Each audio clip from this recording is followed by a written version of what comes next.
Mrs. Barkley, it was a feast, especially the egg surprise. Just wonderful. If you think Mother's egg surprise was wonderful, wait till you see the surprise I have for you. That's the one I want to see. The surprise you have for her. Let me guess. I know. You're going to let me smoke an after-dinner cigar with the men folk. Stand back, my lovely. Voila! Ah. Oh, it's beautiful. Well, what is it? What is it? It's a pool table. Believe me, the current rage in San Francisco. Sweeping the West Coast like prairie fire. Introduced by the far-sighted and progressive Barkleys into the Big Valley. Well, I'm impressed. I'm overwhelmed. But what do you do with it? Brother Jared, show the lady. You just wait here. You can't go barging in here like that. Mr. Nick. Jock! Nick me, boy! Jock McLean! What are you doing here? Oh, look at you! Oh, look at you! Oh, well, Mother, you remember me talking about Jock McLean? Of course, Colonel Jock McLean. How nice to meet Nick's old commanding officer. Oh, how nice to meet the mother of such a broth of a boy. Thank you, ma'am. Oh, let me introduce the rest of my family. This is my sister, Audra. How do you do? Oh, my brother, Jared. Jared. How do you do? Brother Heath. Heath. Colonel? And over here, Melanie DeLand. Charming. Oh, Nick, what a palace you've got here. I'm sorry to come barging in like this, ma'am, but I wanted to see the boy, and what with this business and all that's on. Is this a business trip, Jack? Haven't you heard? Oh, yes, they finally located the Barkley riverboat, the River Monarch. The River Monarch. Hey, a wee boy fished up a bit of the wreckage. That's what put us on the track. It was miles away from where they've been searching. After all these years. Well, excuse me, Jock, but just what is your stake in this? Oh, laddie, don't I wish I did have a stake in it. When she went down, she was carrying $1 million worth of government gold. I've been sent down here in charge of the salvaging. Lassie. Lassie, is there something wrong?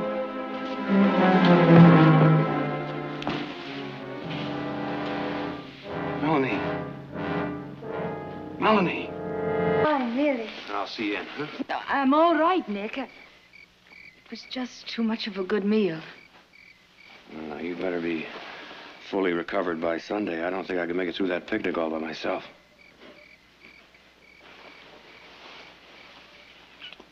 Good night, Nick. Thank you for a lovely evening.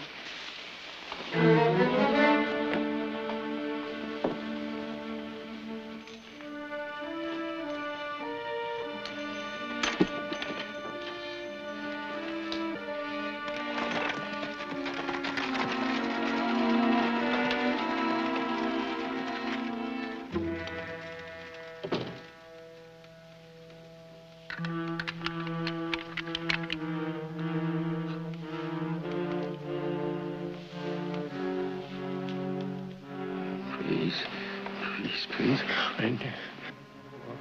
No. No!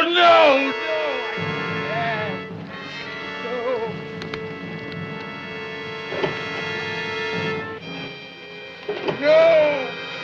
I didn't do it! No! Father!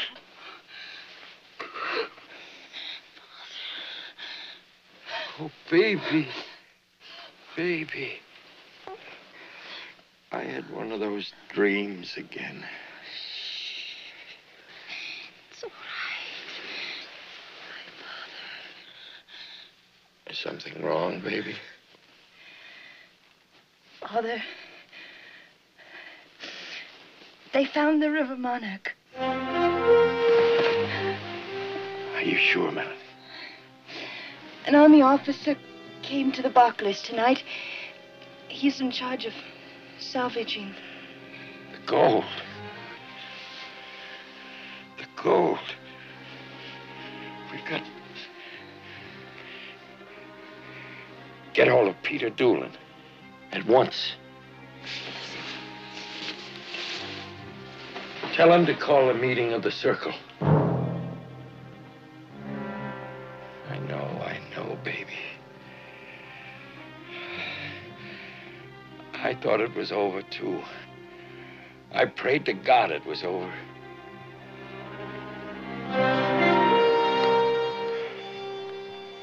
Well, the drum will roll and bless my soul. This is the way we go. Look, am I the only one with a voice around here? 40 pounds a day on beans and hay in the regular army, oh. In the regular army, oh.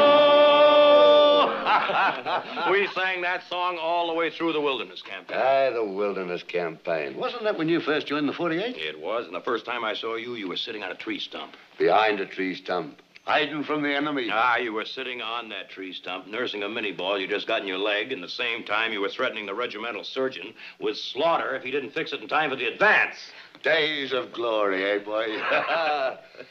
Now, will you all be joining old Jock in a wee toast? To the days of glory. To the days of glory.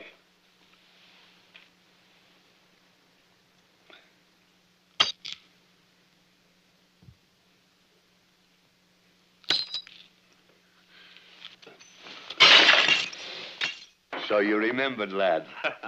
In the mess, we drank all our toast in broken glass. Your regiment must have run up a considerable bill in glassware. Ah, 'tis what extended the war a full year.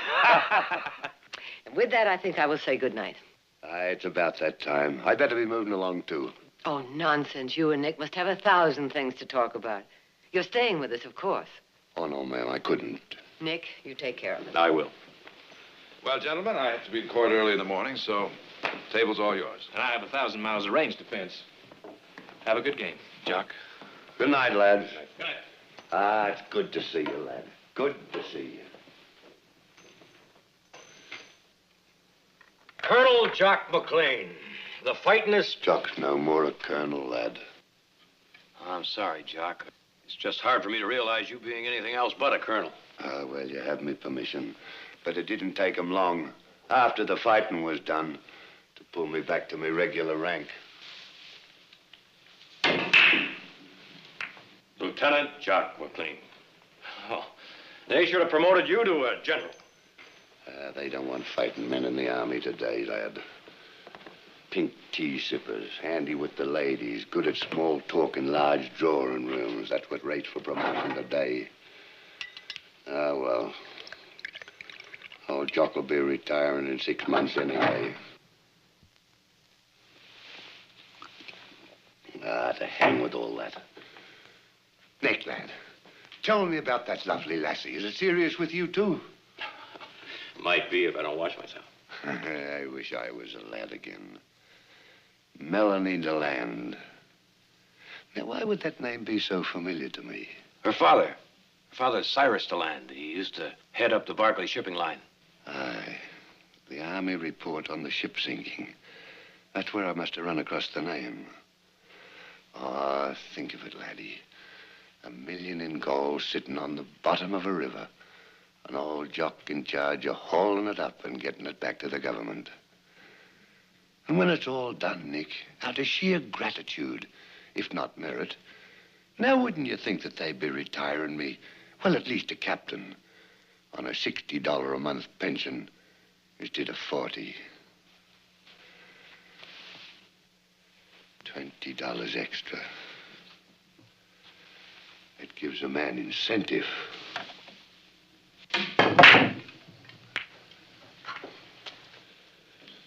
What about another whiskey, lad?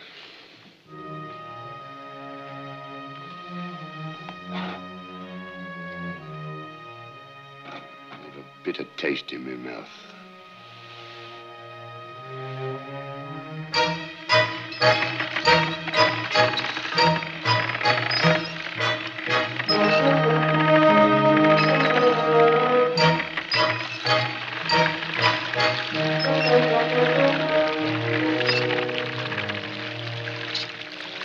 Well, there's the first of it, Nick.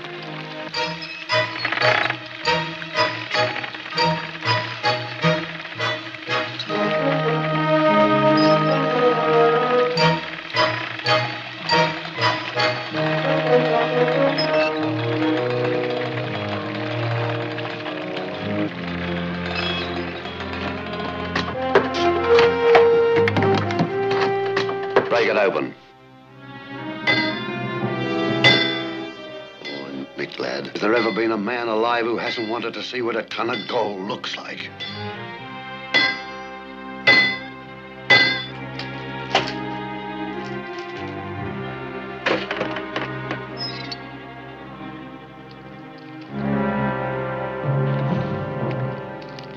Lead.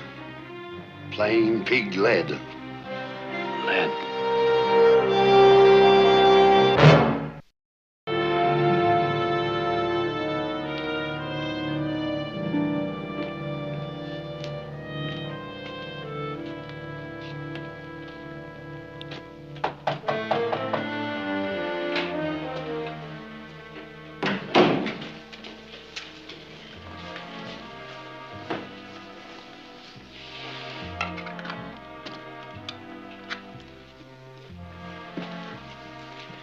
Good evening, Miss Melanie.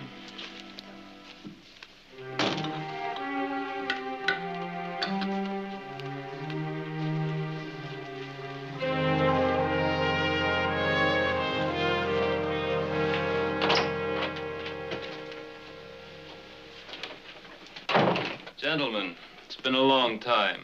Would you excuse us, please, Melanie? Sit down, sit down.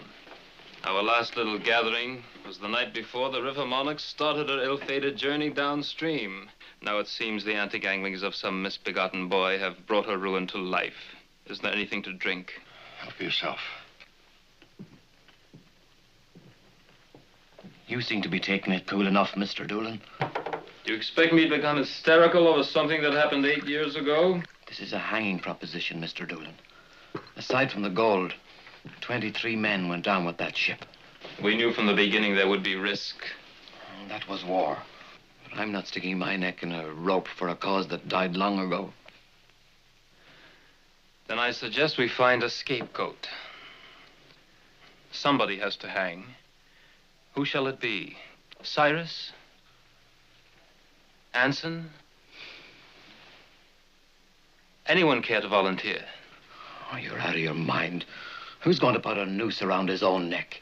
Be serious, Peter. Our lives and reputations are at stake. Of course they are. Therefore, it behooves us to find us, as a scapegoat, one man who can't possibly betray us. Any ideas? Tom Barkley. I think not. Tom Barkley was my employer, but he was also my friend. My very good friend. What are friends for, Cyrus? Particularly dead friends. Unless to make some small sacrifice for the living. This is no small sacrifice, and you know it. Afraid of smearing his good name? It would be bad enough if Tom Barkley's family wasn't here to bear the shame and the loss. If we put this on Barkley, chances are his estate will have to pay back every penny of it. And they'll lose every asset that Tom left behind. You're talking about the Barkley fortune, the Barkley good name. Well, I say hang the Barkleys. I say better them than us.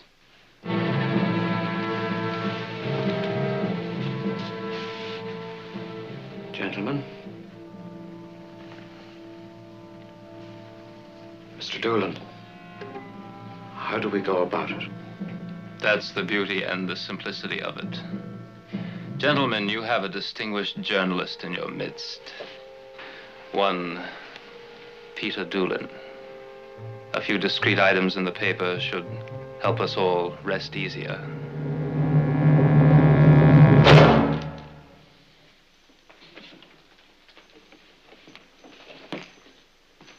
Jared?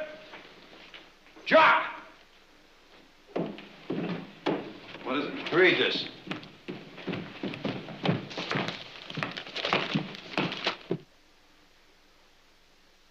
Where'd he get this?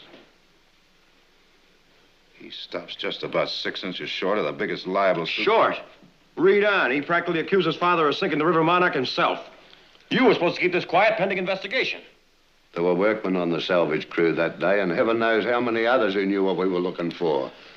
It was bound to come out, lads. There's nothing you can do about it. It was not bound to come out, and there's plenty I can do about it. Like horsewhipping the blackguard who wrote that, or shooting him, maybe. Now, that'd truly prove your father's innocence, wouldn't it? Look at it this way, lads. Nobody who knows your family or knew your father's going to believe this slander. If slander it is. If! I can't allow myself the pleasure of an opinion, lad. Not if Washington asked me to investigate this case. Nick, he's right. Jock said it all. Anyone who really knows us would never believe this, and the others don't matter. I smell bacon frying. Look, maybe it'll all seem different on a full stomach. What about it?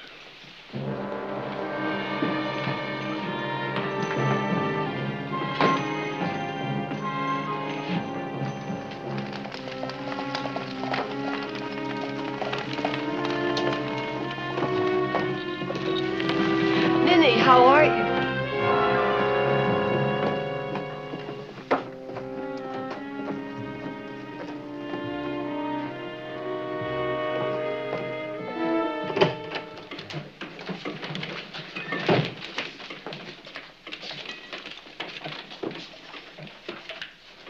Good afternoon, Mrs. Barkley. Sit down, please. No, thank you. It won't take long to say what I've come to say. You can say it just as easily from that chair. Believe me, Mrs. Barkley, I can well understand how much my article has upset you. Can you, Mr. Doolin? And don't think for a minute that it was an easy story to write. But news is news for all that, I couldn't have phrased it any better.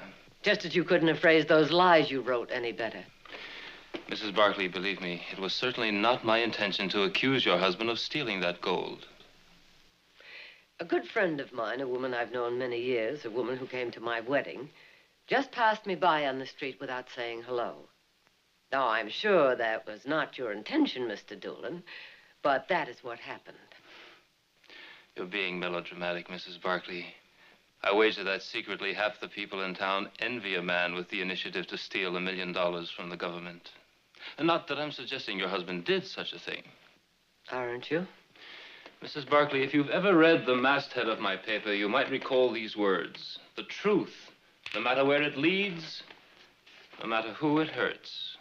That's all I want, Mr. Doolin, the truth. All right, Mrs. Barkley, that's well taken. I can't promise you a retraction because I've printed nothing that's demonstrably a lie. But I can promise you this.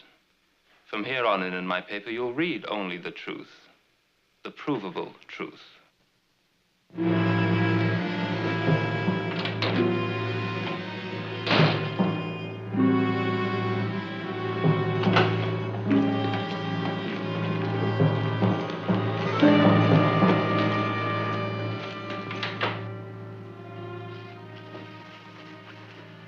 Sam, I'm not here. Leave it to me, Miss Melanie. I'll wait for you.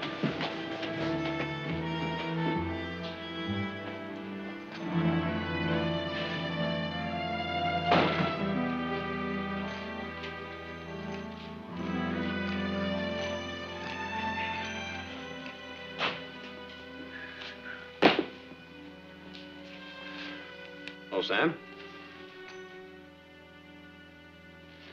This, some of that new manila rope I heard about? That's right. Might be able to use some of it at the ranch. If you come for Miss Melanie, she's gone. Oh, where? Didn't say. Oh, she told me to drop in if I was in town. Guess you're in hard luck. All right, what's bothering you, Sam? Nothing. Nothing's bothering you. What do you mean by that? Now, you can read the paper, same as all of us. You mean that story that was in the other day? Not the other day. That one set us all to wondering. But the one today, we don't have to wonder anymore. All right, now, what are you talking about? You haven't seen it? Well, it's all there. How your mother tried to bribe Mr. Doolin from telling the truth.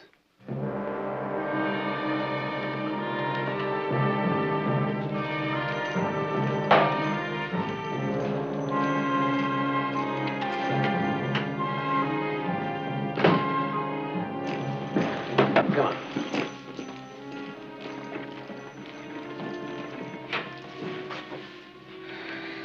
Thanks, Sam. No trouble. Wanted to let them know how we feel in this town about thieves, even if they are Barkleys.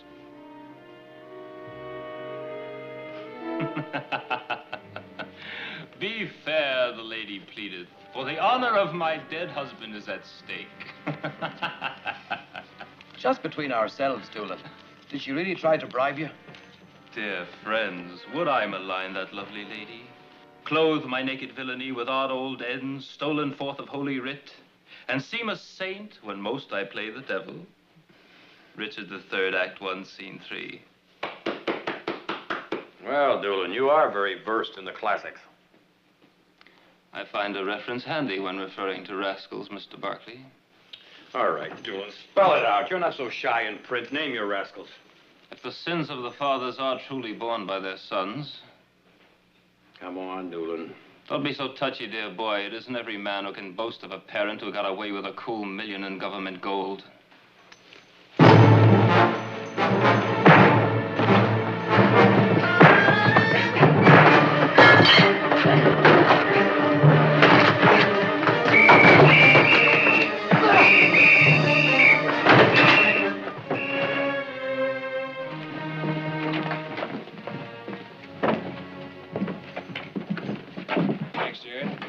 Jared, you may have bailed us out, but better not start preaching to me. Nick, the next time you start a public brawl because you don't like what someone says about your family, I wish you'd let me know about it. I'd like to get in on it. Hey, what's this? Jock, what's all this about? Corporal Drum's just brought me some fresh orders. I'm moving into the hotel. Oh, there's plenty of room at the ranch. Nick, I've been assigned as the investigator on the River Monarch affair. And that being the case, I don't think it fitting that I should remain under your roof. Now, wait a minute. Nick, I think he's right. He is if he figures to dig up something that involves father. What I think doesn't count, lad. I've got to make a very thorough investigation, starting with the possibility that your father might be involved. Jared, I'll want to see all of your father's records. They'll be at your disposal. Thank you. Corporal, let's get this stuff inside.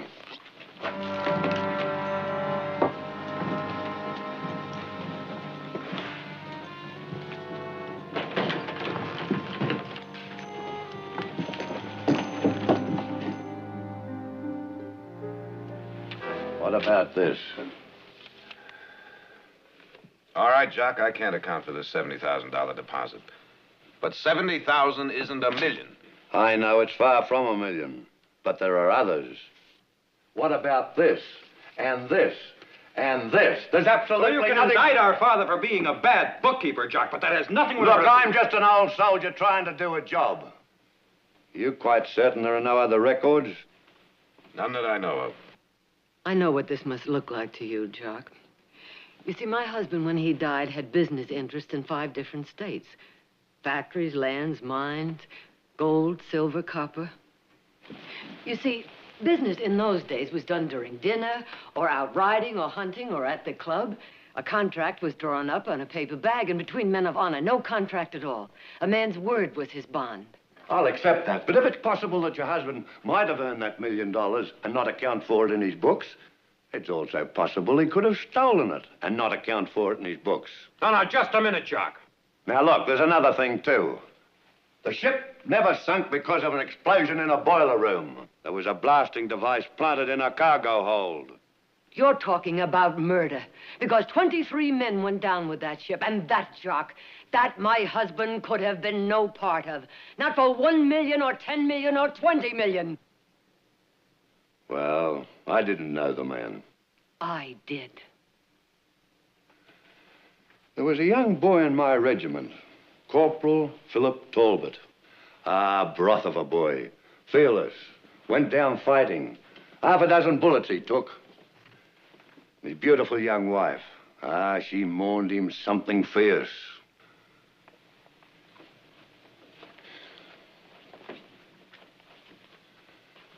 As did the 2 other women he married.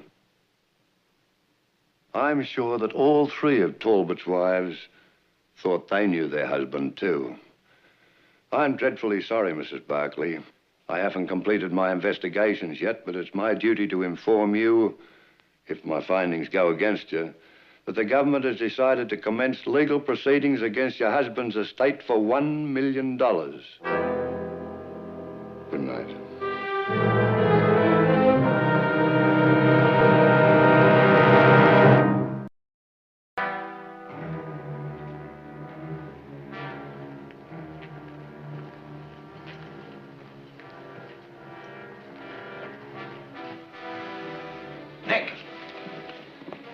Nick!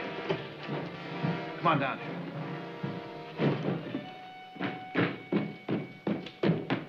You find something?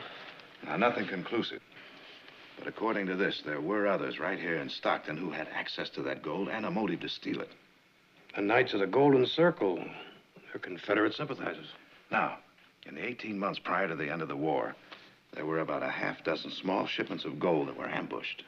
Oh, but Jared, doesn't prove that they're responsible. No, Nick, it doesn't prove that they were responsible for stealing those shipments or the one on the River Monarch. But take a look at this. The listed names of their active members right here in Stockton. Anson Gregory, Peter Doolin, Cyrus DeLand. Cyrus DeLand. That's right, Nick.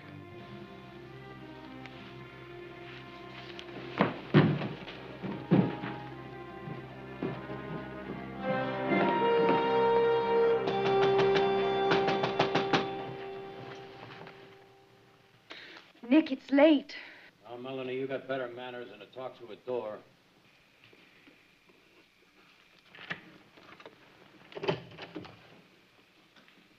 Thank you. Thought for a while there you were trying to avoid me. What do you want? I want to talk to your father. He's asleep. I think it's important enough to wake him up. I'll decide that after you tell me what you want with What him. I have to say to your father has to be said in private. I am not waking him, Nick. All right, Melanie. Your father was in charge of the Barkley shipping line, and Anson Gregory was the purser of the River Monarch. That's a matter of record. Now, either of them had as much access, if not more, to the gold than my father. As much access and more motive. Motive? You mean for the money? Oh, look around, Nick. Does this look as though my father stole $1 million? Do we live like millionaires? If he had stolen the gold, where could it be? How could he have gotten rid of it? Could have sent it to Richmond, to the Confederacy. You'll stoop to any vile slander to exonerate your own father, won't you? Not only is my father a thief, but a traitor to the Union. I think you'd better leave, Nick, now. Before you faint? Like you fainted at my house when Jock McLean mentioned they had found the River Monarch? Get out of here, Nick. Not until I talk to your father. Not now. He's asleep. He's been ill. You know that, Nick. Now, Melanie, I'm going to talk to him, if not tonight. I don't know anything that could help you, and neither does he. You're lying. Will you please leave my father alone? Melanie, I'm going to find out the truth, Melanie. If not from your father, then from Anson Gregory. And if not from Anson... You won't find out anything from Anson Gregory, Peter Doolin, or anybody...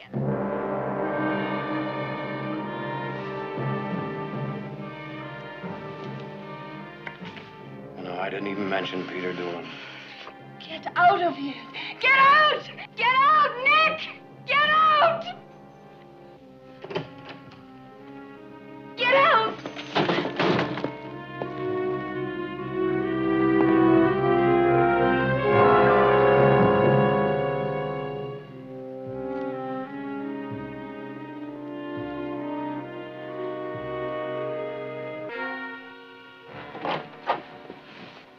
We couldn't help overhearing, Melanie. Well, I think we've accomplished all we can for one evening, Anson. Good night, Cyrus. Good night. Good night. That gold, Cyrus, you've had it hidden since the end of the war. Yes, and it will remain hidden. Cyrus, I think the time has come for all of us to share your burden. I think not, Peter. I've borne up under it this many years. I think I can continue to do so. The pressure's greater than ever. There are many interested parties now, searching parties. I think we'd all feel more secure if we knew where you've hidden that gold. No, Peter. Just to be sure it was in a safe place. It is in a safe place. You'll just have to take my word for that.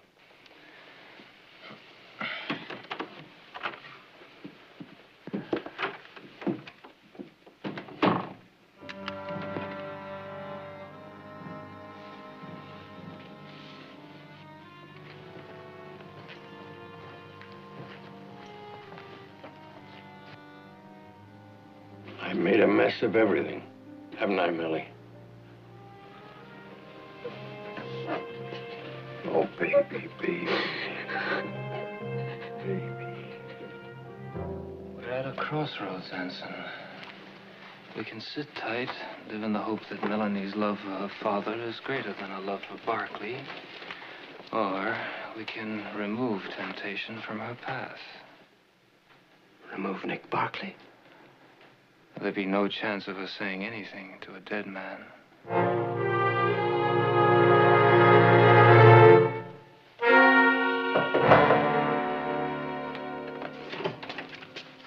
Is the lieutenant here? He's not in.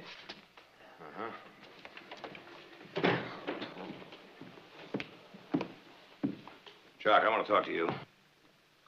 Ah, the young friend Nick. Come to share a glass with his old colonel. Will you excuse us? I can't leave you alone with him in this condition. Corporal, it's all right. Just give us a little privacy.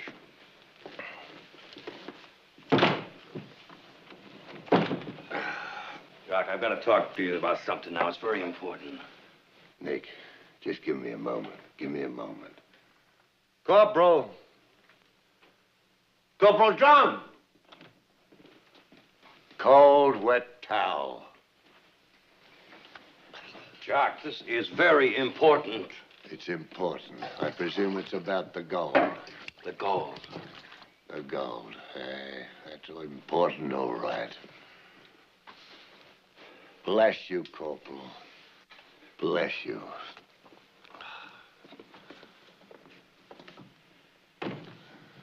Jock, I think I know who stole the gold and why. The Knights of the Golden Circle. Confederate sympathizers. They were not only Confederate sympathizers, Jock. They took an active part in their cause. Did you know that Anson, Gregory, Peter, Doolin, and Cyrus DeLand were members of the Knights? I've been through their histories with a fine-tooth comb, and I can't even begin to place them anywhere near the robbery. Jock, don't you think it's just a little bit strange that the purser, Anson Gregory, was the only man to survive when the ship went down? He survived, with injuries. Injuries, Jock, minor injuries, injuries that could have been faked. The point is, he escaped while 23 men lost their lives. I found out something else, Nick. Your father was aboard the Monarch. When it exploded? He got off at the last fueling stop before the boat went down. Oh, now, wait a minute, Jock. That's no proof that he set that bomb. But it's an indication they had an opportunity to set it. Well, there you are, Nick. Your father against the three of them. And not any one of the three a penny richer than before the boat went down. It's your father, the only man in the state who could steal $1 million in gold and conceal it amongst his tremendous assets. All right, Jack. Now, if the gold was pirated to the Confederacy, there would be no reason for Gregory, Doolin, or Delane, or any of the others in the circle to be any richer. Nick, there are papers in Washington to prove that that gold never got anywhere near the Confederacy. Oh, I'm sorry, Nick. I'm sorry, Nick, lad. Truly sorry. There's no need for me to tell you how much your friendship means to me, but what about a drink for old time's sake? Just one more drink with the old colonel.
Wait for me, Melanie.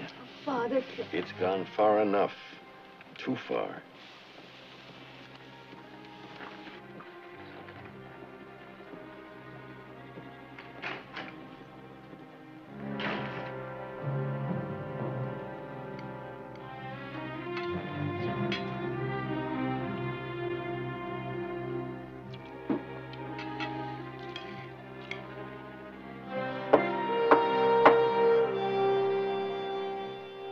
Come in, it's open.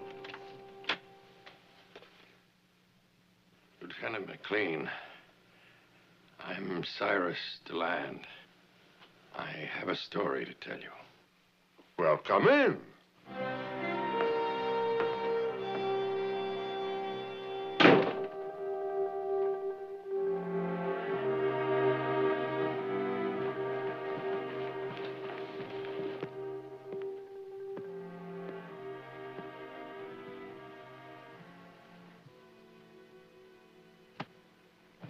Nick, you know what the doctor said. Doctor be hanged. If I stay in that bed one more day, I'm going to really be sick. I'm all right.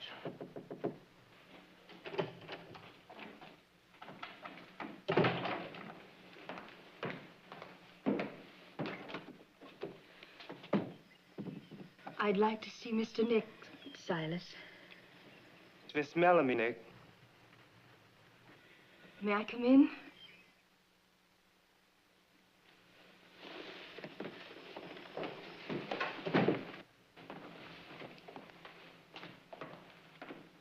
Mrs. Barkley? Nick? Hello? I would like to speak to you, Nick.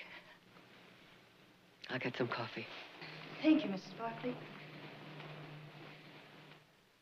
If you come to see about the state of my health, Nick, and if your friends are interested... Nick, I'm here because you mean very much to me. I've hated doing what I've had to do. Avoiding you, lying. But there seemed to be no other way. Nick, you were right. My father was involved. Your father will be cleared. You sure? I'm sure. I wanted you to hear this from me. Does Jock know? Father offered Lieutenant McLean a trade. The return of the gold in exchange for amnesty for his friends. My father's meeting with McLean now to take him to the gold. That's all I came to say. Goodbye, Nick. Melanie.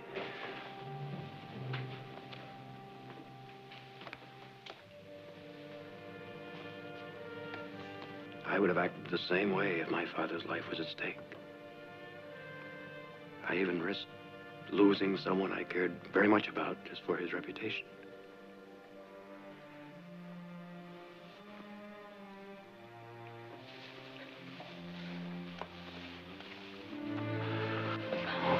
It's all right.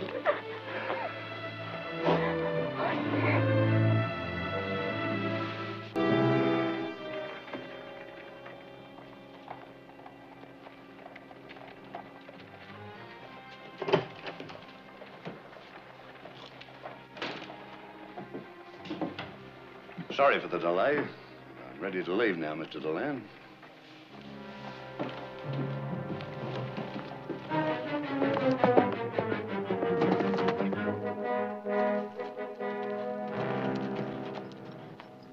Nick, I just came from the telegraph office. They said that Jock sent a telegram to Washington saying that Father was guilty of sinking the River Monarch.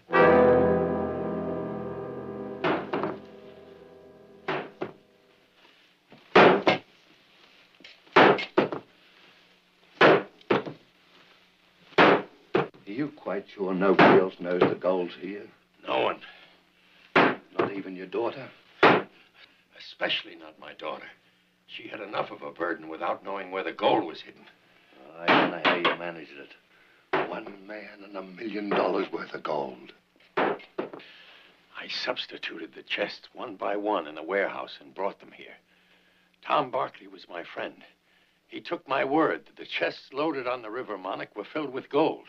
We had to blow up the ship to prevent discovery, but we never meant to kill anyone. There were lifeboats and life preservers. We never knew she'd sink so fast. Keep at it, Mr. Deland. Keep at it. Tell me, did you really intend to send that gold to Richmond? We never intended anything else. But before we were ready, the war was over. And all these years, $1 million in gold. Yours for the taking. And you never thought to take it. I was tempted. On many occasions.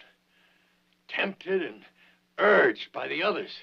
You've got quite a sense of honor, Mr. Deland. Here. Let me get at that.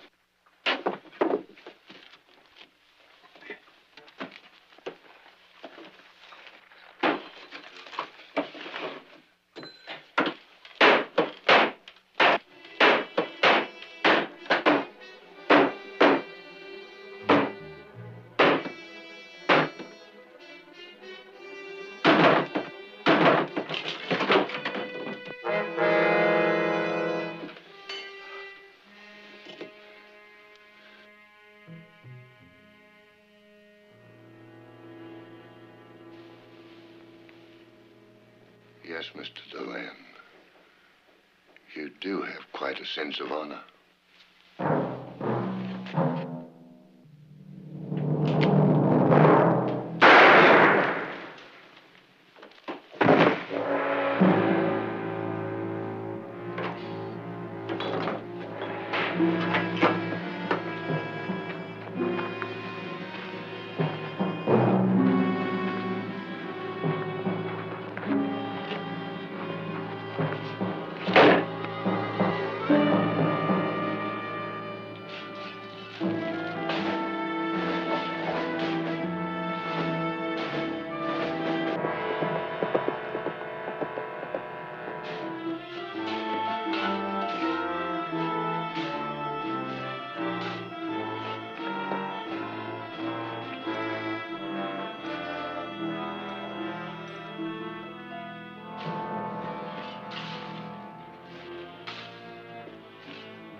Mick, lad, over here.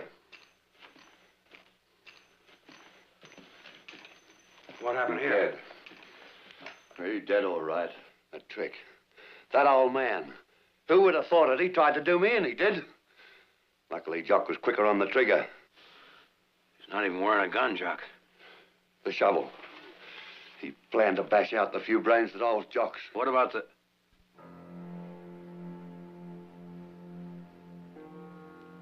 What about the gold? Just a trick. There's no gold here, lad.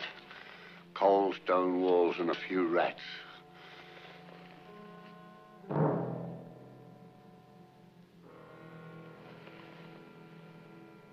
How did you find us, lad?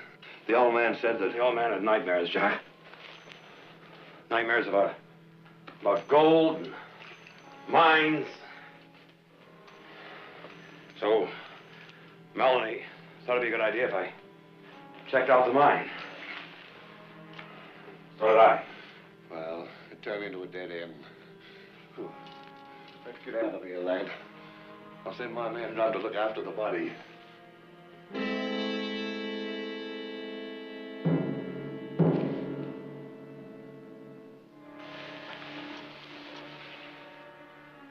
You ought to be more careful where you drop your cigars, Jock. I'm sorry you had to see that, lad. Jock, I didn't have to see that. When I heard about the telegram, I Try to figure, a dozen reasons why you'd say a thing like that about my father. And I could only come up with one. You wanted the gold for yourself. You're making it easy for me to do what I've got to do, Nick. Well, I'm only sorry that I won't be here to watch you try to talk your way out of this. Stay where you are, Nick. Don't move. I swear to you, Nick, I'll shoot. I wouldn't do it if I were you, Jock. Melanie knows where I am and why. Now, if you kill me, you won't dig yourself out of this 1 inch. Nick! Nick! For the sake of everything we've been through, stop! Nick! Nick!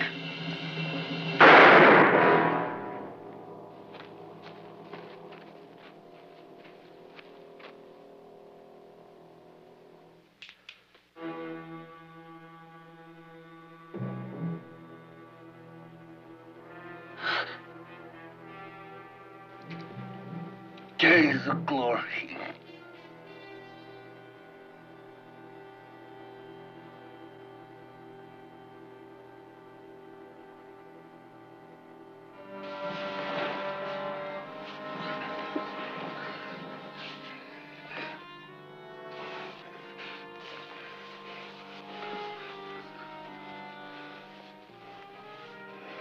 My soul, this is the way you go. This is the way you go. Being a regular army.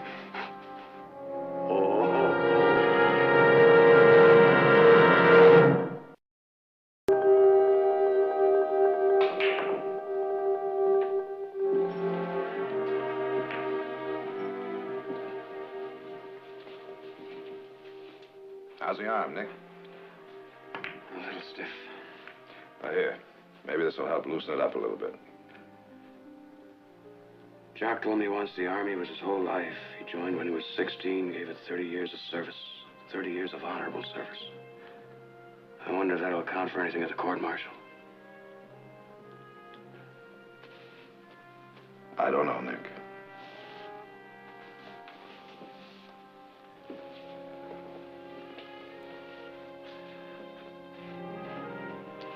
Days of glory.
Sis.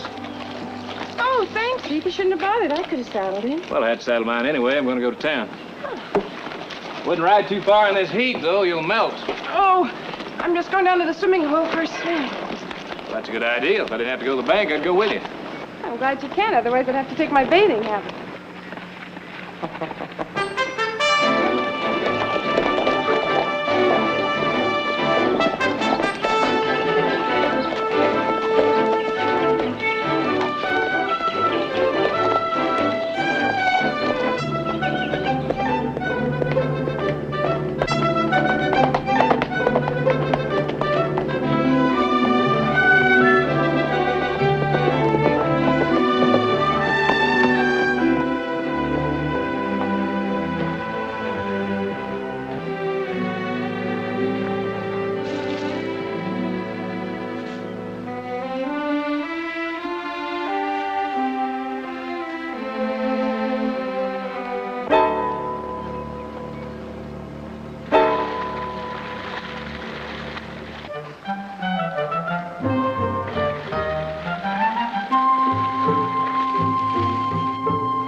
the scenery around here is even lovelier than I was told. Sorry, I didn't mean to frighten you. Who are you? How did you get here? I imagine the same way you did. Rode up, dismounted, took off my clothes. This is private property and you're trespassing. Well, according to the map in my saddlebag, this is a community water hole open to everybody. But you had to cross Barkley Range to get to it. Really? Yes, and you'd better leave immediately. Oh? I'm Audra Barkley, and I'm ordering you to. Please. I'll need my clothes, of course. Well, get them. They're on that bush. Stop! Stay where you are. Whatever you say. Just let me think for a minute.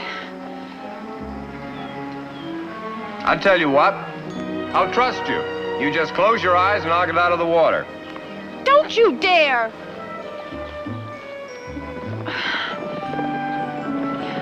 I'll get dressed first and then... Somebody's coming! Oh, they mustn't see us! I'm willing to take my chances. Please. Well, in that case...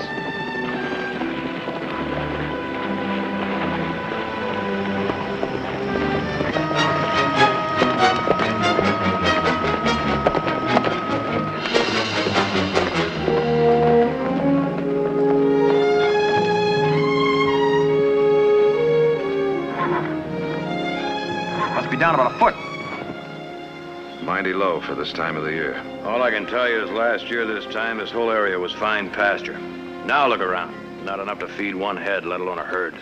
Jace, are you as worried as Nick and the other boys I've been talking to? Rain 6 weeks late. Hot weather instead of cold. I tell you, it's the start of a bad drought. Just like the kind that ruined my place in Texas.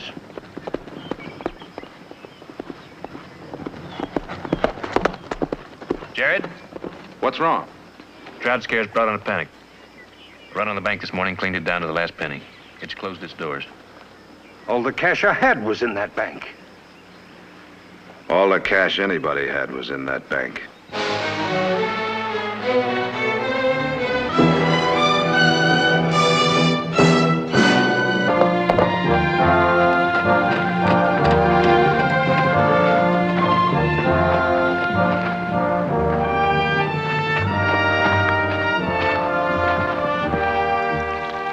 Thank you. Sharon? Yes, please. Well, we're more fortunate, Scott. The bank closing hurt us pretty bad, but we should be able to stay on our feet. All of our bills are paid, and most of our enterprises are solvent. Audra. I'm afraid the rest of the ranchers around here are in debt up to their ears. Excuse me, Jared. Oh.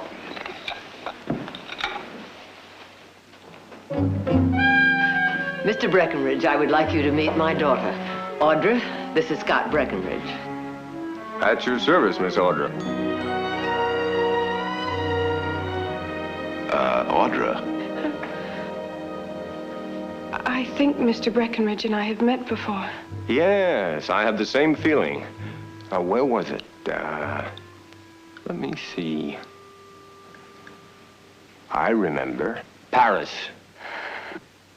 At the Duc d'Orléans' annual masquerade ball, you went as a water nymph. No? Well, London, then. The Savoy? You were dining with Count, Scott, I'm afraid you have Audra mixed up with somebody else. Counts in the continent are still just a little bit out of her line. Well, that's their great misfortune. Oh, speaking of misfortunes, did you hear about the bank failure? How awful. Indeed it is. I'm sure under the circumstances, the family has a lot to talk about, Mrs. Barkley. I won't intrude any further. You're not intruding at all. Of course you're not, Scott. I'm only sorry you made the trip from San Francisco for nothing.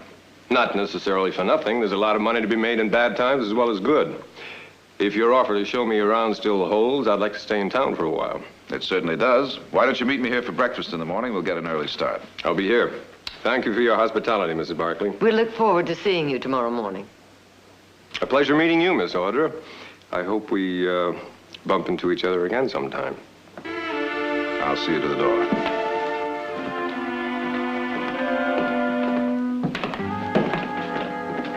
See you in the morning, Scott. Fine, Jerry.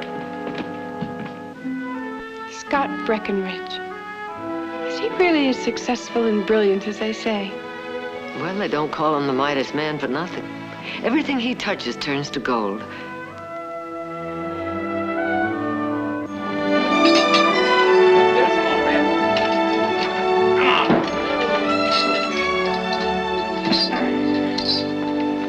Come on, Nick. All right. Wind him up. Got it?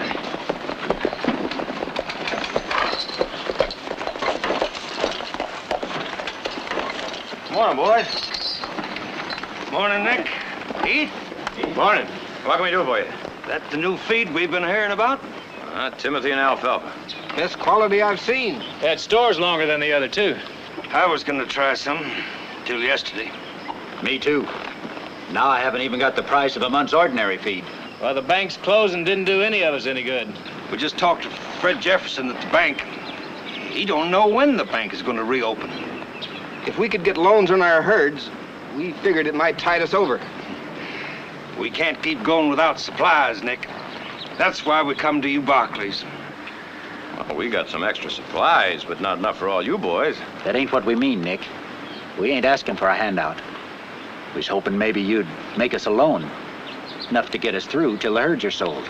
Don't like asking, but there's nobody else. If you Barkleys don't help us, a lot of us is going to have to sell to speculators. We'll lose everything. I wish we could help, but right now, all the cash we got on hand is just enough for payroll and expenses. It's going to have to stay that way until we sell our own herd. Is that all? That's all. But what about your mills and the foundry and the mine? Wait a minute. Not cash, Jace. But you can raise cash on them, can't you? If the bank were still operating, yes. All right, Nick. Then tell us, where do we get the money? I'm sorry. I don't know. Well, perhaps I do. Morning, Nick. Morning, Scott. Heath. Scott? Boys, this is Scott Breckenridge. Scott, these are our neighbors. This is Titus McKelvey. Miss McKelvey. Morning. Jace Holman. Mr. Holman. And Ed Meade. Mr. Meade. Pleasure, gentlemen. As I was saying, I have money, and I'll be happy to advance you loans in any amounts you may need. You mean on our herds? I don't know anything about cattle, Mr. Holman, on your land. What kind of terms, Mr. Breckenridge? When is the cattle market open? 90 days. All right, 90 days at 12%. That's kind of high interest, isn't it, Scott? It's twice what the bank charges. Speculators will ask higher. And they're your only alternative, gentlemen. You're right there. I've heard that Stockton cattle are the finest in the valley. Their sales should cover the loans easily.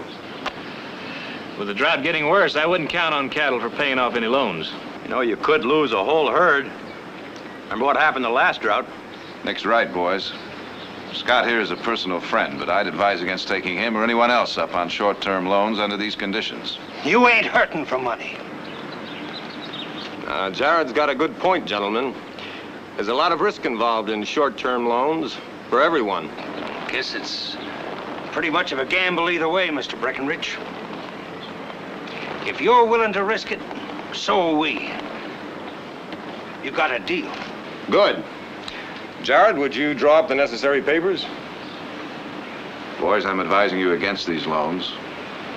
But if that's what you want, I'll draw up the papers. Your advice ain't going to feed our cattle. Thank you, Mr. Breckenridge. You got more faith in us than our neighbors. Well, I'm glad you think so, Mr. Holman. Good day, gentlemen.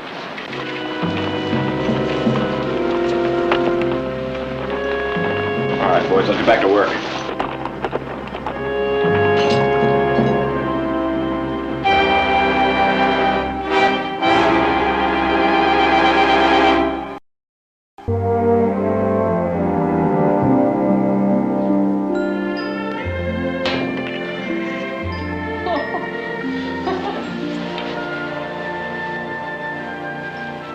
You're very quiet tonight, Jared. Anything wrong? No. I was just thinking about Scott Breckenridge. Wondering why he made all those loans so quickly. You know, there really isn't that much in it for him. Are you afraid he's speculating, hoping the ranchers won't be able to pay? Well, I don't like to admit it, but he could be. He's completely unpredictable at times. How can you say that when he's risking so much money just to help them? Why, if it hadn't been for him, they wouldn't even be able to buy their supplies. Audra, believe me, he's no philanthropist. He wouldn't risk anything just to help somebody. Well, you probably just don't understand him. I know him pretty well. I used to handle some of his legal affairs for him. Well, I think you're wrong. I think he's wonderful. Absolutely wonderful. Most women do. What do you mean? He means he's like me, irresistible. And he's got his choice of the most sophisticated ladies from San Francisco to Paris. So I'm afraid he wouldn't be interested in you, little sister. Well, if those women are so fascinating, why isn't he married by now? One woman is rarely enough for a man like Scott Breckenridge. The need for conquest is too strong. They simply aren't the marrying kind. Aren't they?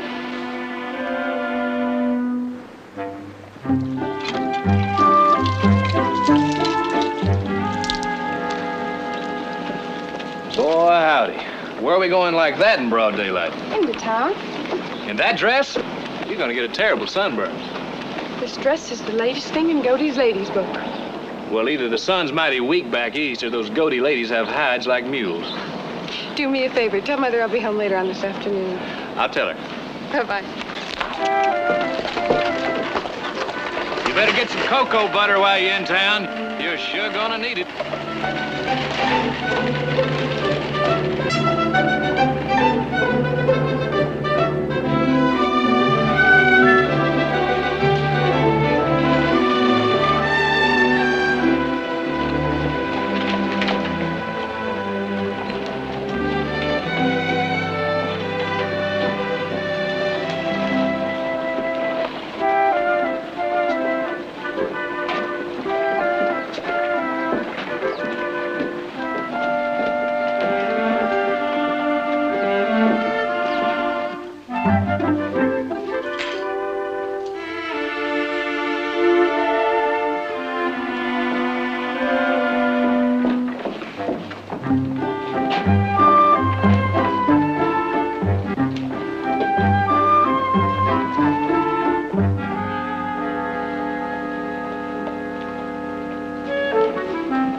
Do you prefer a light or a heavy handle for a quick draw?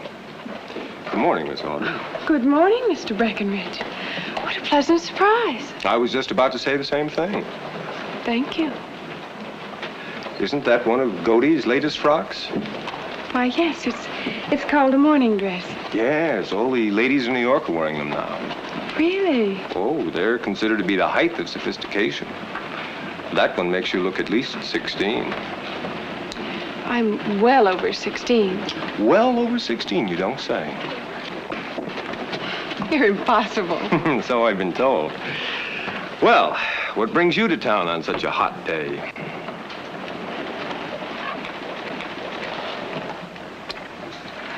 I have an appointment at the dressmaker's. Well, may I have the pleasure of accompanying you? Well, thank you, but you needn't bother. Oh, nonsense. It's no bother at all.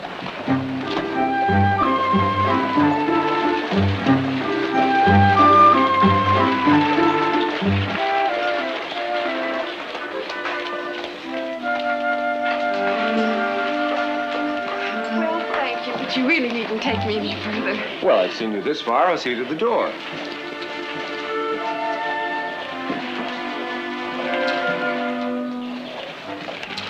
It seems that your dressmaker's forgotten about your appointment. Well, she probably just stepped out for a minute. I'll just wait. I'll wait with you. No, it really isn't necessary. I'm sure she won't be long. Why, I wouldn't dream of allowing a lady to wait alone.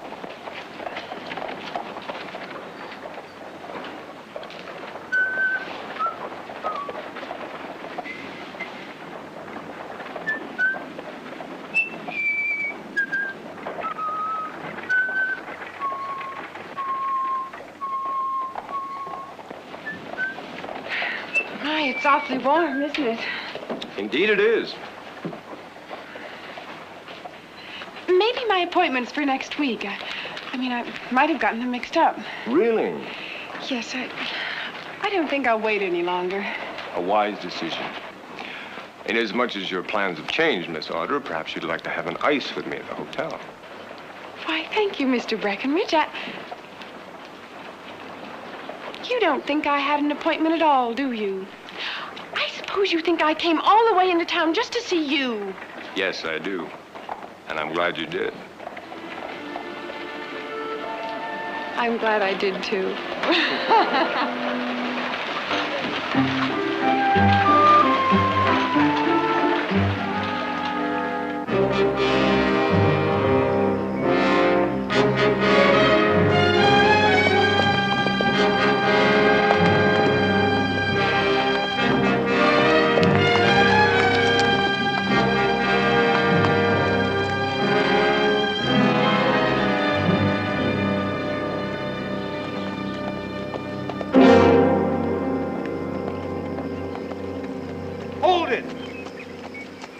Barkley's blind or something? Didn't you see my iron stuck over there? We saw it. Well, what do you think you're doing? I got 50 head back there coming in here to drink. Well, we'll be watered out of here by the time they get here. That ain't the point. It's first come, first served at a community hole, and you know it. You agreed along with the rest. We couldn't wait, Jace. We found those cows in a dried-up water hole. No telling how long they've been without water. You still got water in your high pasture. Why didn't you take them there? They're too weak. They'd never make it that far. My cows are weak, too. But I wouldn't go hogging the community hole when I had some of my own. Hogging? You want us to let these cows die, Jace? If that's what you want, say so. Let them drink. To my way of thinking, hoarding water in a drought is the same as stealing.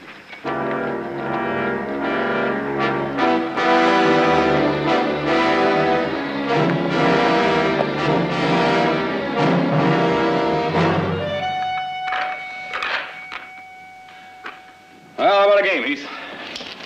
No, thanks. Jared? Maybe later, Nick.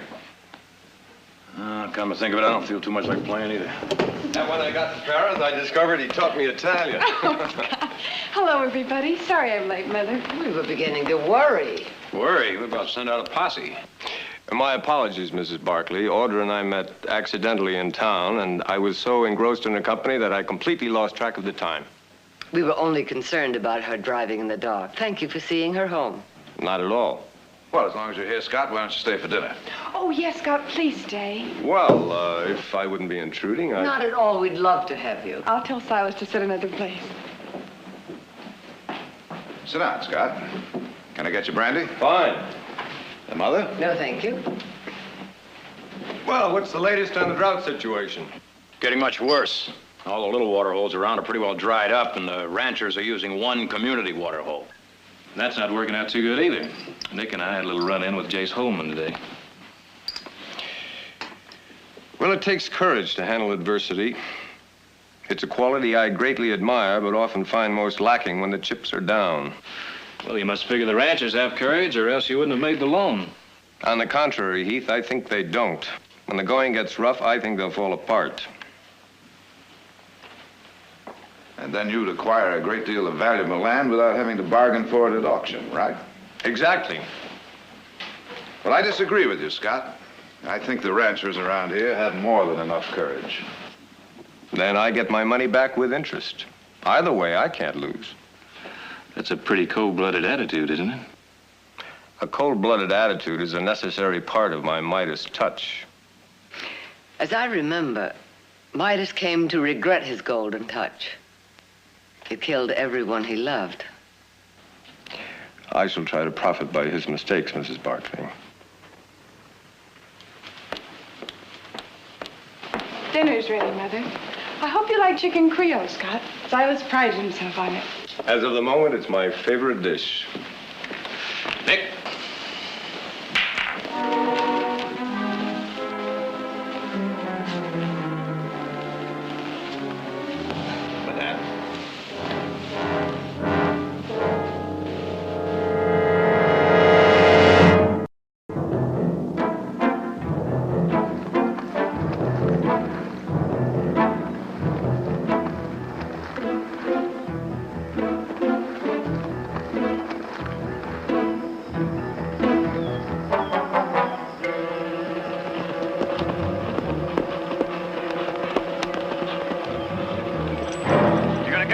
water, you better quick get to it, because I plan to drink this whole thing dry. If you don't, I guarantee to finish the job.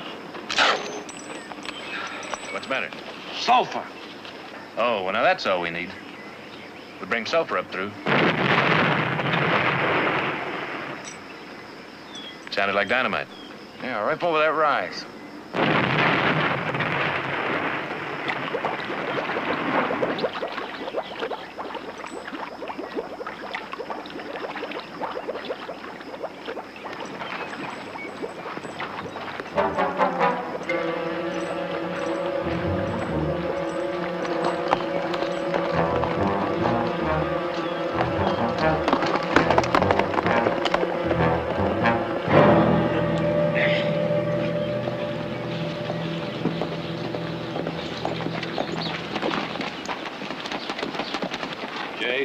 You set that blast? Any objections? What's the idea? We're dynamiting for rain. You're what? Dynamiting for rain? Worked in Nebraska, dynamited 3 days and broke the drought complete. Probably was due to break anyhow. No, sir, there wasn't a cloud in the sky. Jackrabbits are green. Well, all right, don't believe me, but it's my land, and we'll do what we want. There's only one big water hole left, and it's getting lower. We gotta do something. Well, the stream that feeds that big water hole runs right under this ground here. You keep blasting, you're gonna foul it for sure. It's already beginning to go yellow. What are you talking about? We were just there. Sulfur's leaking into the south end. We better set these over in the West Canyon. Be better if you stopped blasting altogether. You Barkleys wouldn't lend us money, and I don't notice you sharing water, so don't give us any advice!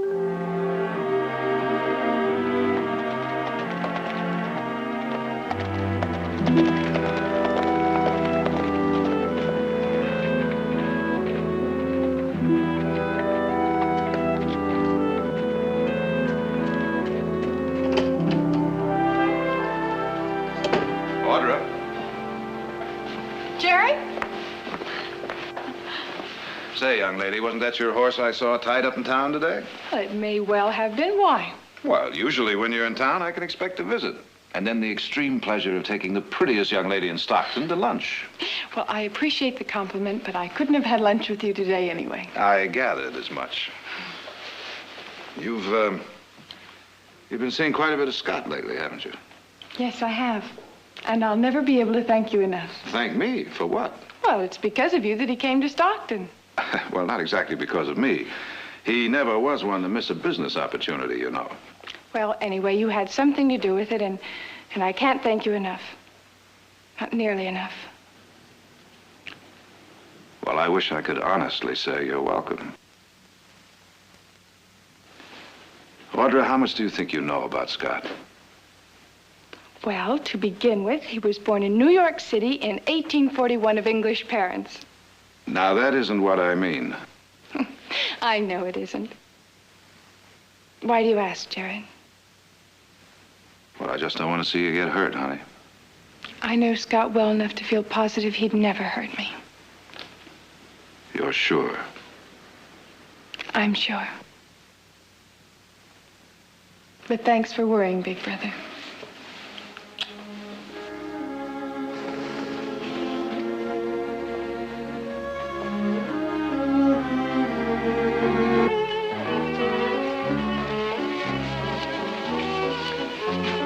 You know what you are tonight? An enchantress. A ravishingly beautiful enchantress. Which one? Cleopatra, Delilah, Julia, take your pick. Cleopatra. I would have thought you'd say Julia. See how little you know about the real me? What a heavenly night. The stars seem almost close enough to touch. In Tahiti, the stars are so bright their reflections light up the lagoons at night. They look like silver mirrors. Oh, it must be exciting to see all those faraway places. Meet all kinds of people. Exciting, yes.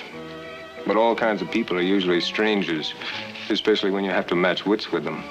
Strangers can become friends, can't they? Well, friends know your weaknesses as well as your strengths.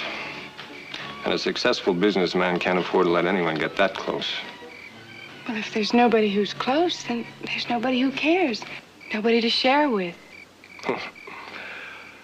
On the contrary, there are many always willing to share. But as for caring, the Tahitians have a saying, translated it goes something like, "He who climbs up the mountain looks upon the lagoon alone." Is that the way you want it, Scott? Looking down in the lagoon alone? Up until these past few weeks, I thought so. These past few weeks? That's why I took the liberty of sending for these.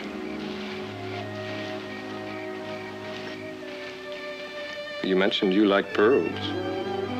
I've never seen anything so exquisite. Wait, I really shouldn't take them.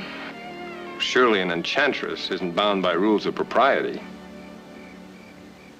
Audra, do you want them? Of course I do. Then take them.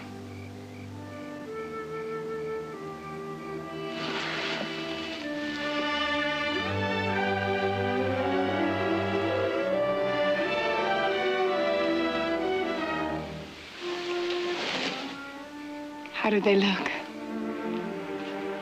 You look beautiful.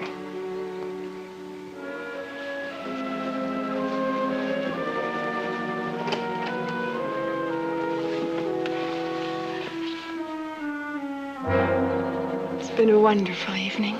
For me too, Audra. I'll see you tomorrow. Of course. I'll come by in the morning. We'll go riding. And I'll pack a lunch. I know just the spot for it.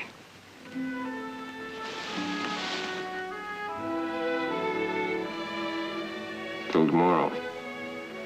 Good night.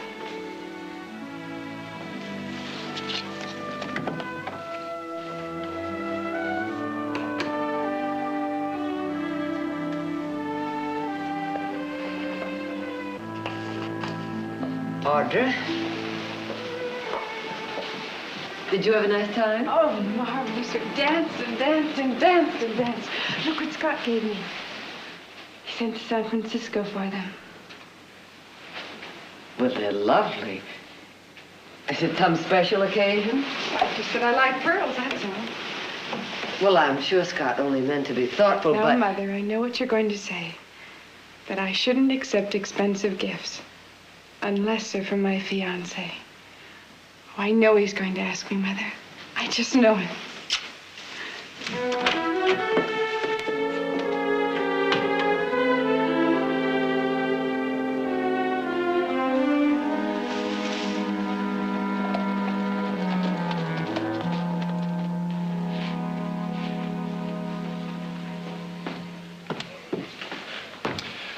Good morning, Mrs. Barkley. Mr. Breckenridge? I received your note. This is an unexpected pleasure. Thank you. May I offer you some refreshment? No, thank you. Is there some place we could talk privately? Over here? I'm afraid this lobby doesn't offer the seclusion of, say, the Grand Hotel in Paris. Nor the scandal. I'll wager that half the intrigues in Europe start at the Grand. Especially the romantic ones. Yes. At that little table on the balcony just to the left of the main staircase. Oh, yes, that French count used to meet his little ballerina there. The one his father tried to buy off. Now, what was her name? Minette Duclair. Lots of men used to meet her there. Oh? Oh, she must have been more experienced than she appeared. Well, theatrical people generally are. Not only theatrical people. I found in most walks of life, appearances can be deceiving. Audra's a very good example of that. Audra, deceiving. I don't think those two words go together. To many, she may seem completely mature. In many ways, she is. But with men of the world, men like yourself, she's young and totally inexperienced. She has all the allure of a woman, Mrs. Barkley. I hadn't noticed that she was at any disadvantage. She's out of her depth in an intrigue, Mr. Breckenridge. She could be badly hurt. Is that what you think I'm offering her, an intrigue? Men like yourself seldom offer anything else. Generalities can often be as deceiving as appearances, Mrs. Barkley. Anyway, whatever I'm offering, I think that Audra should have the right to choose for herself. In most cases, I would agree. But in this instance, I am concerned because the wrong choice could be so very wrong. You don't have very much faith in your daughter, do you? Are you concerned for her virtue or the Barkley name? Oh, no. The Barkley name has withstood many severe blows in the past and will withstand many more in the future. Does that answer your question? Audra and I are spending the afternoon together. I know. I never take unfair advantage of an inexperienced opponent, Mrs. Barkley. At least, not unless they're fully aware of all details. I hope I can count on that. Good day, Mr. Breckenridge. Good day, Mrs. Barkley.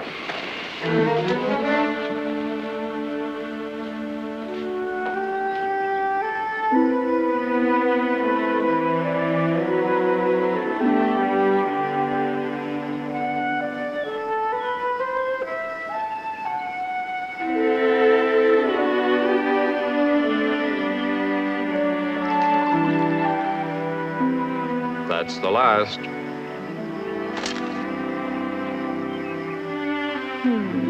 Half for you and half for me. What was that? Oh, that's the ranchers. They're dynamiting for rain. I'm sorry.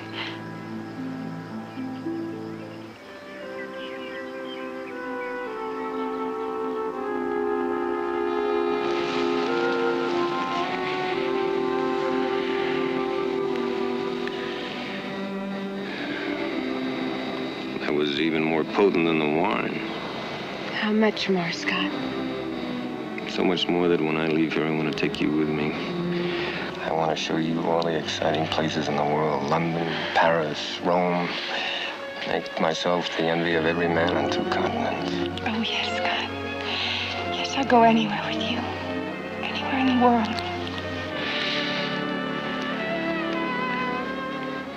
Oh, I knew you'd love me. I knew you'd ask me to marry you. Audra, I didn't ask you to marry me. Oh, I know, not in so many words. I thought we understood each other, especially after last night. That we were 2 of a kind, not tied down by other people's rules. But you just said... What I just said was an invitation to a wonderful, exciting, romantic interlude with no strings attached for either of us. Strings choke love, Audra. They destroy it, turn it into hate. No, I want strings. I want to be tied to you for the rest of my life. I love you. I love you. But love is a thing of wings and wind. Clip those wings and... Well, I won't do it. I can't do it. What you're saying is that you want me for your mistress, but not for your wife. What I'm saying is that I want you. That's the important thing. No, you don't want me. Not really. Not enough. Audra. Audra. You're treating me like I was a cheat. Audra. I never want to see you again. Never.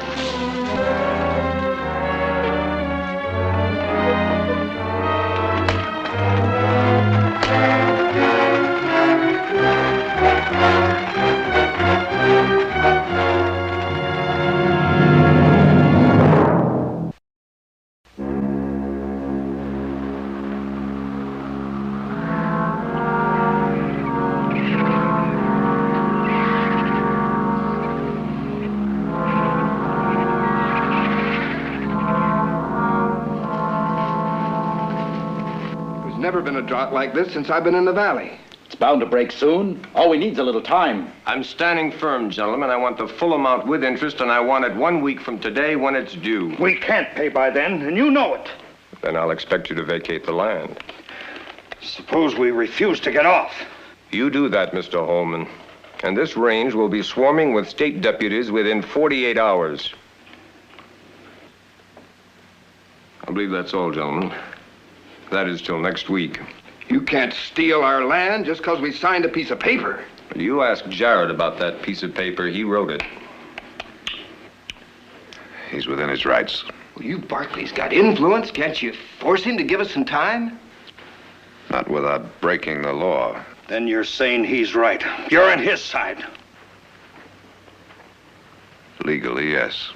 Jared, how much do you figure on making on this swindle? I don't think you mean that, Jace.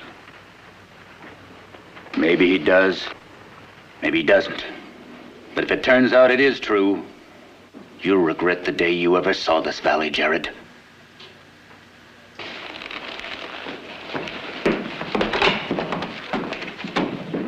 Scott, I'm going to ask you one more time.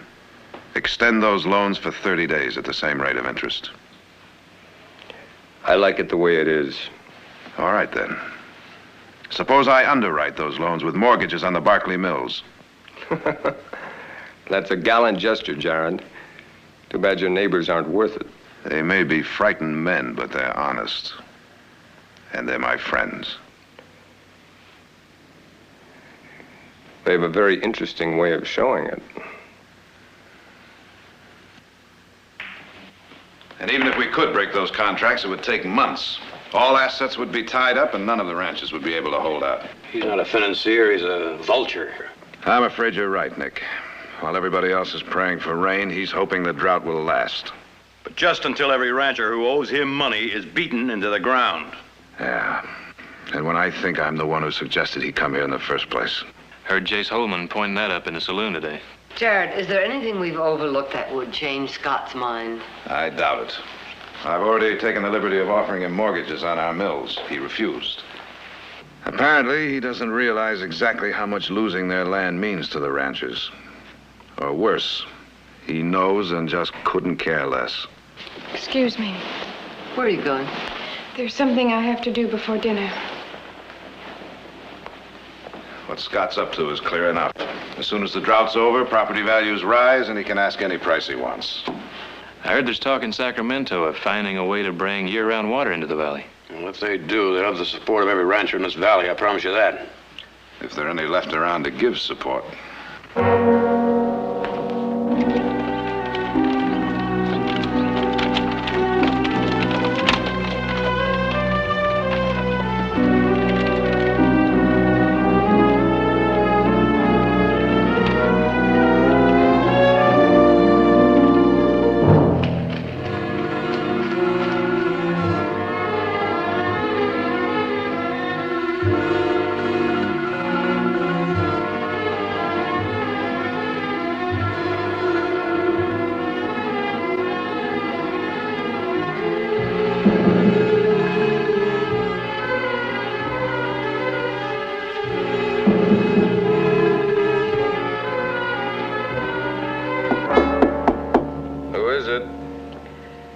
Audra Barkley.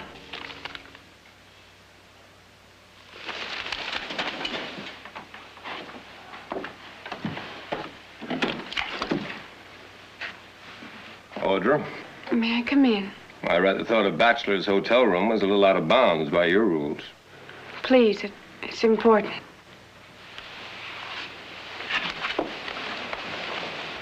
I know you're surprised to see me. After our last meeting, it is a little unexpected. I didn't want to come. I had to. Had to? Why? Because I have to make you understand how important the rancher's land is to them. It's not just property, Scott. It's their whole life. And if you take it away from them, then they won't have anything. Not anything. They knew that when they signed the contracts. But they were desperate then. They didn't know what else to do. And desperate or not, they knew the terms. And you won't change your mind about the extension. I don't consider sentiment appropriate collateral. I see. Well, then I have another offer. Oh, a mortgage? In a way. Well, Jared already made that offer. I turned him down. Flat. It's not the same as Jared's. All right, what's your offer? Myself.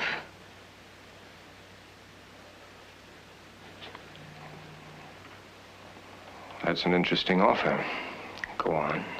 If you'll extend the loans to the ranchers, I'll go away with you. I see.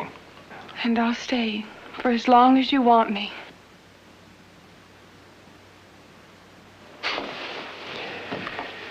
Oh, there is no limit to the sacrifices you Barclays will make for your neighbors, is there? You place a high value on yourself. That land is worth over $500,000. What makes you think you're worth that? You and the things you said to me. Audrey, you have a shrewd marketing sense. Then you accept. $500,000 is a lot of money. I'll have to think about it. I'll let you know as soon as I can.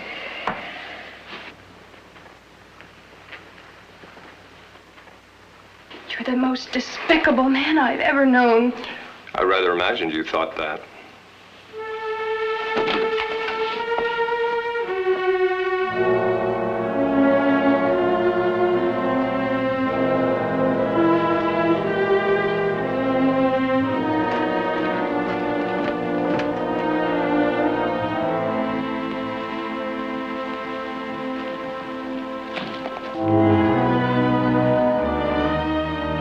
Just like I told you. Thick as thieves. The whole bunch of them.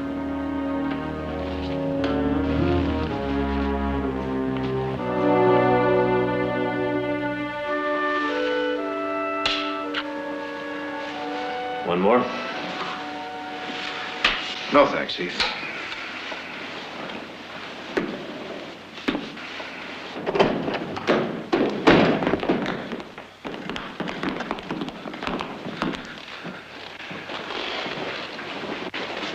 Gentlemen.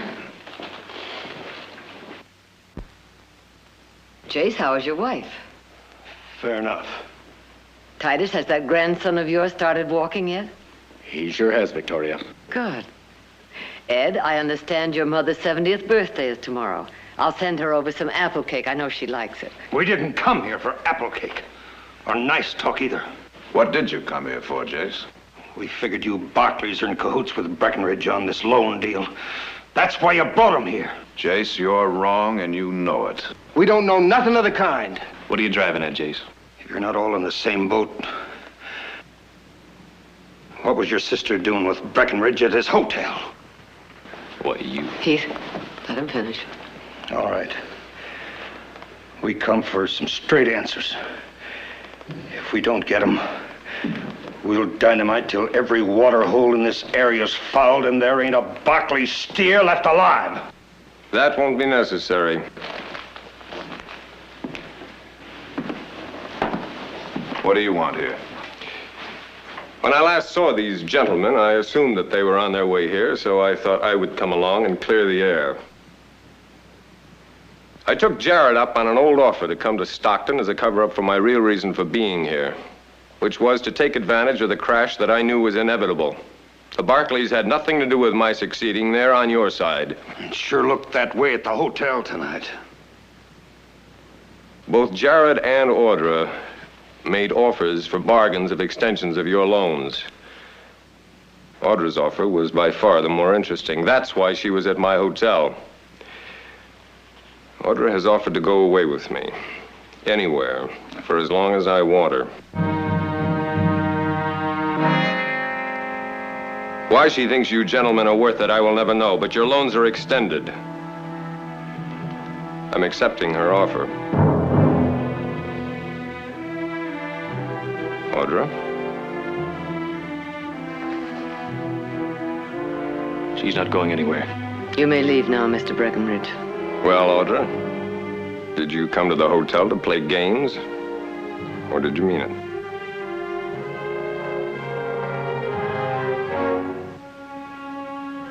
I meant it.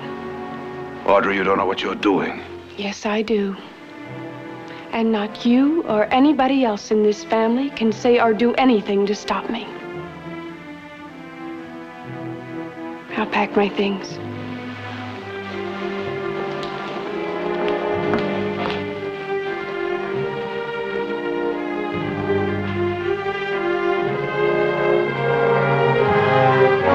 Speaking for myself, I don't think I accept your extension, Mr. Breckenridge.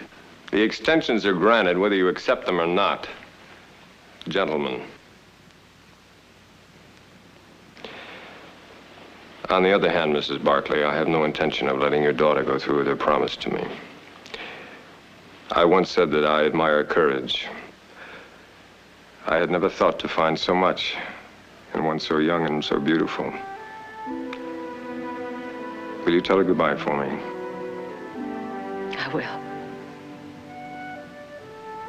And thank you. I can find my way out.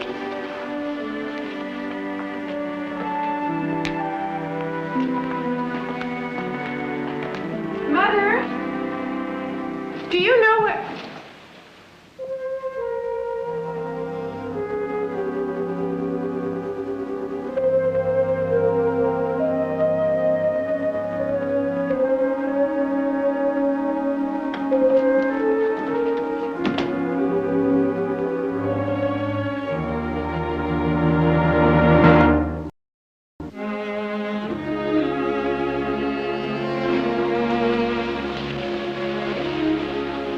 To steady your nerves. Judge needs it.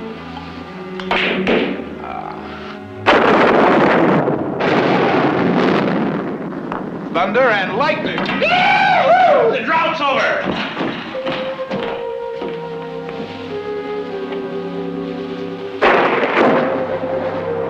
Of course, if it hadn't been for the drought, he never would have come to Stockton. So much courage in one so young and so beautiful. That's what he said about you just before he left.